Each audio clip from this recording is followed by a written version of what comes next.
Seja bem-vindo, estou de volta aí.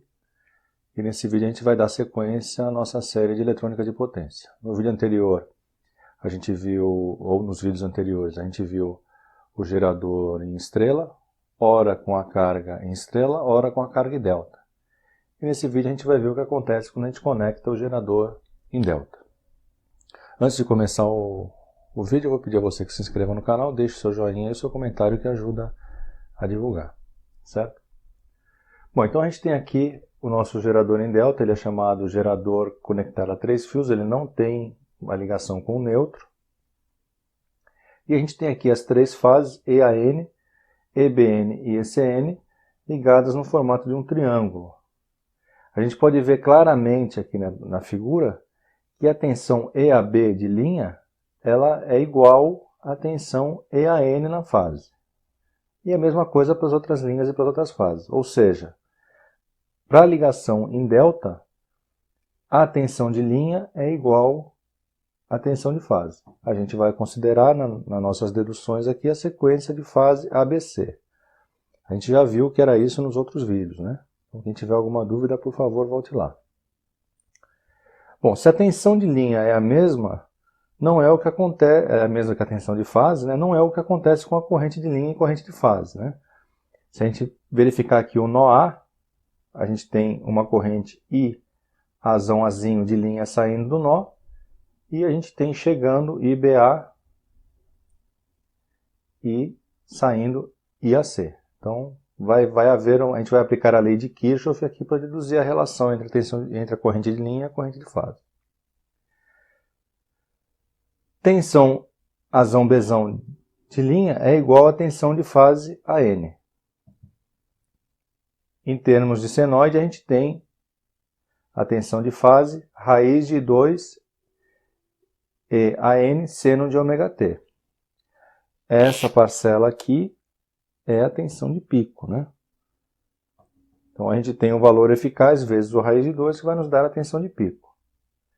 As demais tensões estão defasadas de 120 graus uma da outra. Então se aqui eu tenho ômega t, em EBC eu vou ter ômega t menos 120, em ECA eu vou ter ômega t mais 120 graus.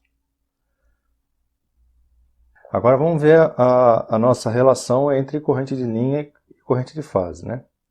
Se eu aplicar a lei de Kirchhoff aqui no nó A, né, aplicando a lei de Kirchhoff aqui, eu tenho que essa corrente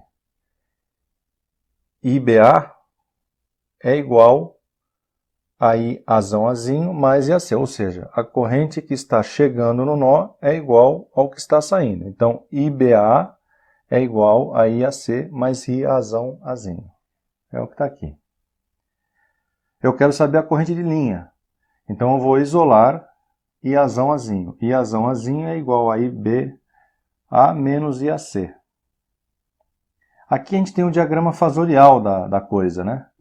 Então, está aqui a corrente na fase, IBA, e as demais defasadas de 120 graus. Então, IAC e ICB defasadas de 120 graus em relação a IBA.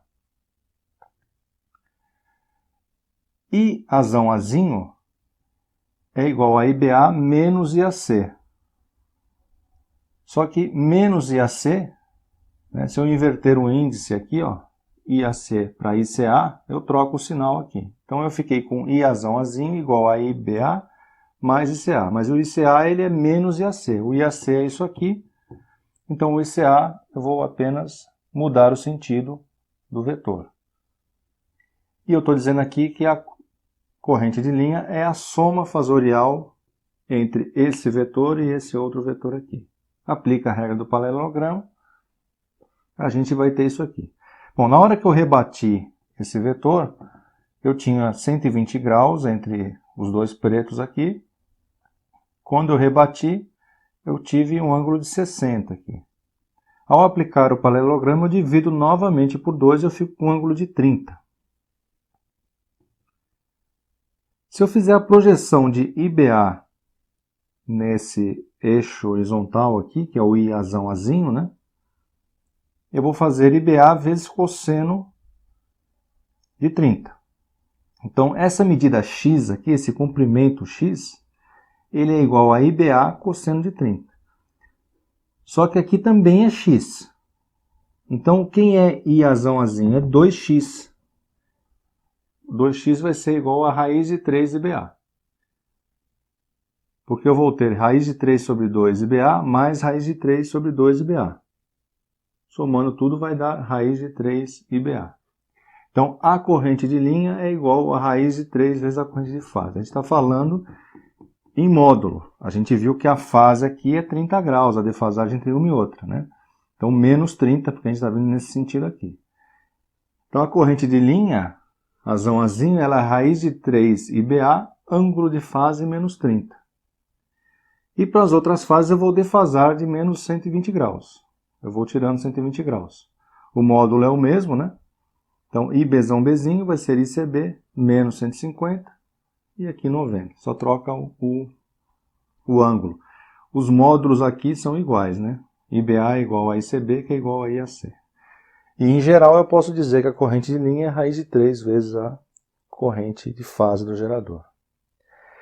Da mesma maneira que a gente viu lá no outro vídeo, se eu fizer o somatório das correntes, né? Eu vou conseguir, nas correntes de linha, eu vou obter 0, e a mesma coisa se eu fizer o somatório das correntes de fase. A gente pode verificar isso aqui, né? Vou colocar numa outra cor. Então vamos pegar aqui essas correntes de fase, né? Eu tenho o IBA aqui.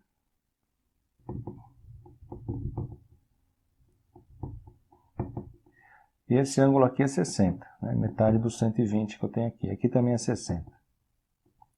A projeção de IAC nesse eixo é cosseno de 60. Cosseno de 60 é meio. Então, os módulos são iguais. IAC é igual a IBA, que é igual a ICB. Eu vou chamar isso aqui de I. Qual a I? Então, eu tenho I para lá, e aqui eu tenho I cosseno de 60, meio I. E daqui de baixo eu também tenho meio I. Então, vou somar os dois, vai dar um I para cá e outro I para lá. Somatório é 0. Eu fiz com a corrente de fase, mas obviamente vai acontecer o mesmo com a corrente de linha, né? A corrente de linha eu tenho 30 graus aqui, vão estar defasados de 120, e a hora que eu fizer a decomposição em relação ao eixo, eu somar vai dar 0 também. Vai ser o mesmo raciocínio. Certo? E aqui a sequência de fase no gerador em delta, né? A gente tem o diagrama fasorial, eu vou marcar um ponto P e vou girar nesse sentido indicado da figura aí. Quando eu fizer isso, se o EAB tem um ângulo de fase 0, isso aqui está no 0, o EBC ele tem menos 120 graus, ele está atrasado aqui menos 120 graus. E esse aqui está adiantado de 120. Certo? Sequência BC aí para o gerador em delta. Até uma recapitulação, a gente já fez isso para o gerador em estrela. Certo? Bom, eu espero que tenha ficado claro e eu vejo você no próximo vídeo com exercícios.